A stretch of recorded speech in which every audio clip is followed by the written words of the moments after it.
Alors que Noël approche à grands pas, Jennifer s'est confiée à Gala FR sur sa façon de vivre cette fête féerique. Une interview dans laquelle elle se livre sans détour sur son meilleur et son pire Noël.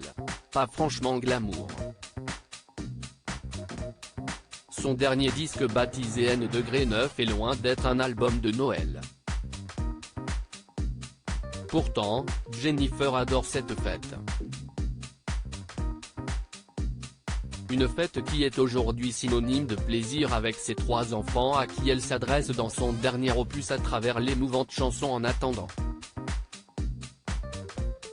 À 40 ans, dont 20 de carrière, la première gagnante de la Star Academy est restée une grande enfant.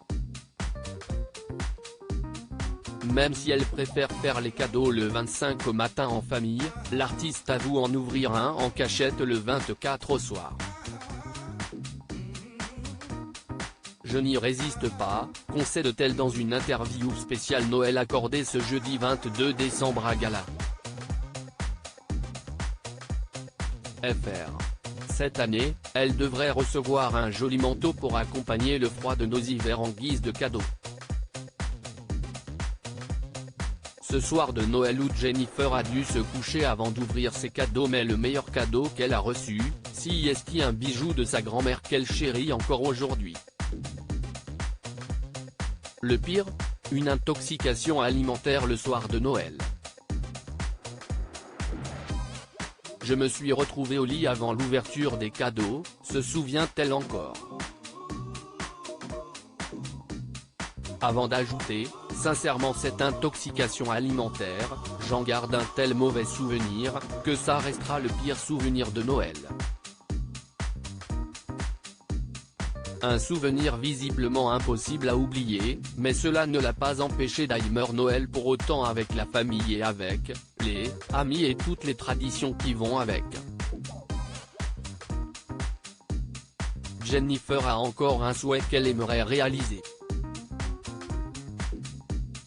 Ce cadeau auquel elle rêve tant, même si chaque année, j'ai la chance de passer de jolis Noëls, j'adorerais me retrouver dans un téléfilm de Noël comme on voit à la télévision, avec le petit village enneigé, la boulangerie qui sent le pain d'épices, les gens souriants, les jolies lumières et le chalet en bois avec un feu de cheminée sous la neige. Et pourquoi pas croiser le Père Noël, confie-t-elle à Gala FR. Difficile de penser que cette petite phrase ne donne pas des idées à TF1 pour l'année prochaine. La chaîne a déjà eu recours à plusieurs reprises au talent de comédienne de l'ancienne coach de The Voice, avec succès. J'adore jouer la comédie, vêtir un costume qui n'est pas le mien. Il y a des projets qui se préparent. J'ai lu un scénario de série qui m'a fait hurler de rire, tout comme un autre beaucoup plus dramatique, sur un sujet qui me touche vraiment, avait-elle confié en novembre dernier dans les colonnes du Parisien. Mais pour le moment, la priorité est à sa tournée qui passera notamment à l'Accor Arena, à Paris, le 18 mars 2023.